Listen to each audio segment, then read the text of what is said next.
बुद्धी असून चालत नाही, त्यास मानव म्हणावे का? ओळखलेत का? मी सावित्री, सावित्री ज्योतिबा फुले. सातारा जिल्ह्यातील खंडाळा तालुक्यातील नायगावच्या खंडोजी नेवसे पाटलांची मी कन्या. अवघ्या वयाच्या 9व्या वर्षी माझा विवाह ज्योतिबा फुले या नावाच्या माणसाशी माझे लग्न झाले. पण हळूहळू मला कळायला लागले की ज्या माणसाशी माझे लग्न झालं आहे तो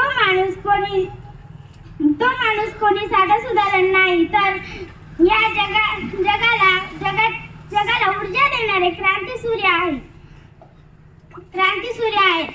त्या काळी महिलांना उंबरा ओलांडायची पद्धत नव्हती. बाईच्या जातीचं कसं आपण भलं आणि आपलं घर भरं असं होतं. स्त्री पुरुष उच्च नीच असा लई भेदभाव होता. पण या सर्वांवर एकच पर्याय होता, तो म्हणजे शिक्षण. ज्योतिराव फुले यांना शिक्षणाचा ध्यास हा ज्योतिबा फुलेंच्या मनात होता. पण एकदा ज्योतिराव फुले शिक्षणाचा प्रसार करताना त्यांना फरा नावाच्या ब्रिटिश मॅडम त्यांना म्हणाल्या, मिस्टर फुले, तुम्हाला जर शिक्षणाचा प्रसार करायचा असेल ना, so educated woman first, because if woman educated will full house educated.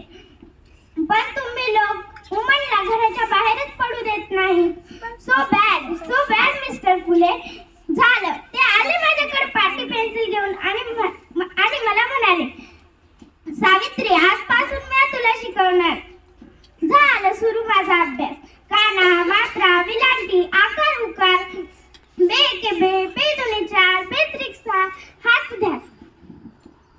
मी लिहायला वाचायला शिकले आणि बघता बघता काव्यही रचू लागले. आणि 1 जानेवारी 1848 ला आम्ही पुण्यातील भिलेवाड्यात मुलींची पहिली शाळा सुरू केली.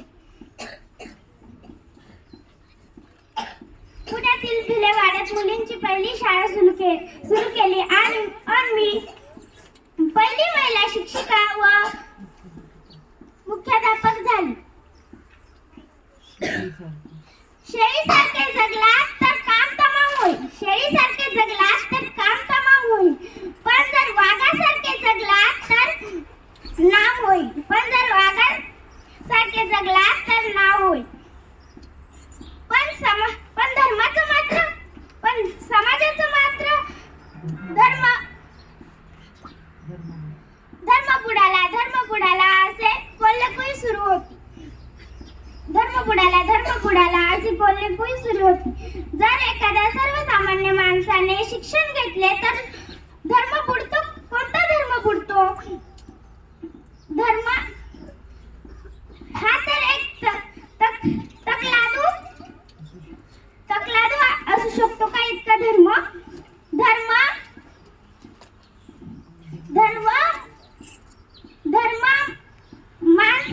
धर्मासाठी माणूस का माणसासाठी धर्म? अहो, शाळेत जाताना माझ्यावर चिखल फेकले तरी मी सहन केलं. माझ्यावर शेण फेकलं तरी मी सहन केलं. चुकलं तरीही मी सहन केलं. पण आज माझ्या सहनशीलतेचा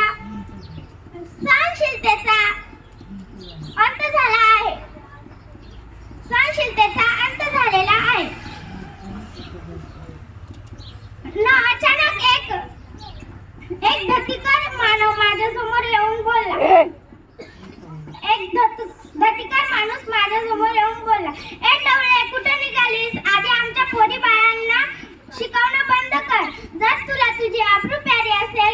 शिक्षण.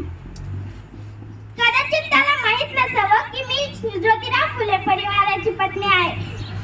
आशी धरली आणि सनकन त्याच्या कानाखाली लावली आणि सुनावलं, आज आलाय थोबड फोडलंय, आज आलाय थोबड फोडलंय.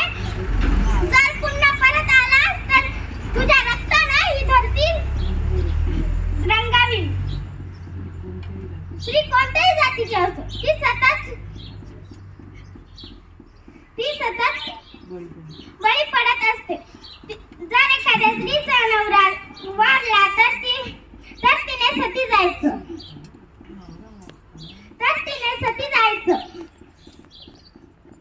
तिचा नवरा मेला म्हणून त्याच्यात तिचा काय दोष हो. यासाठी आम्ही इंग्रज सरकाराकडे सांगितले, सती प्रथा बंद करा. सती प्रथा बंद सुरू केली.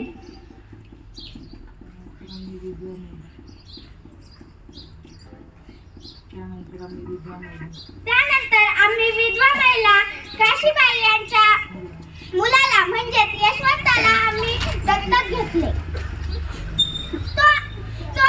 त्याच्या तुरु धावण्याने आमचं अंगण कसं भरून जायचं.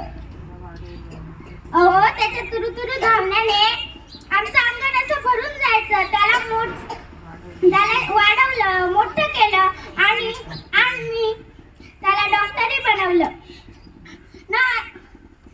अशातच एक पुण्यात प्लेगची साथ पसरली. लोक धडाधडा मरून पडू लागले होते. मी यशवंताला म्हणाले, यशवंत, आपण हॉस्पिटल उभारू. यशवंताने हॉस्पिटलही उभारले. आम्ही रुग्णांचा उपचार करत होतो. पण प्लेग हा आजार संसर्गजन्य होता. तो कधी ना कधी मलाही होणार होता. पण मुळीच मी जगले समाजासाठी. यासाठी मी मरण पत्करते. तर मन्ना, तुझं स्वागत आहे रे, तुझं स्वागत आहे. सावित्रीबाई झाली. सावित्रीबाईची मी सावित्रीमाई झाली. पण बघता आमच्या 18 शाळा झाल्या. सती प्रथा, केशवपण, आम्ही सर्वांवर मात केली. कारण आनंद होता तो आया शिकण्याचा. म्हणून मला वेसे वाटते, विद्येविना मती गेली, मतीविना नीती गेली. विद्येविना मती गेली, मतीविना नीती गेली. विद्येविना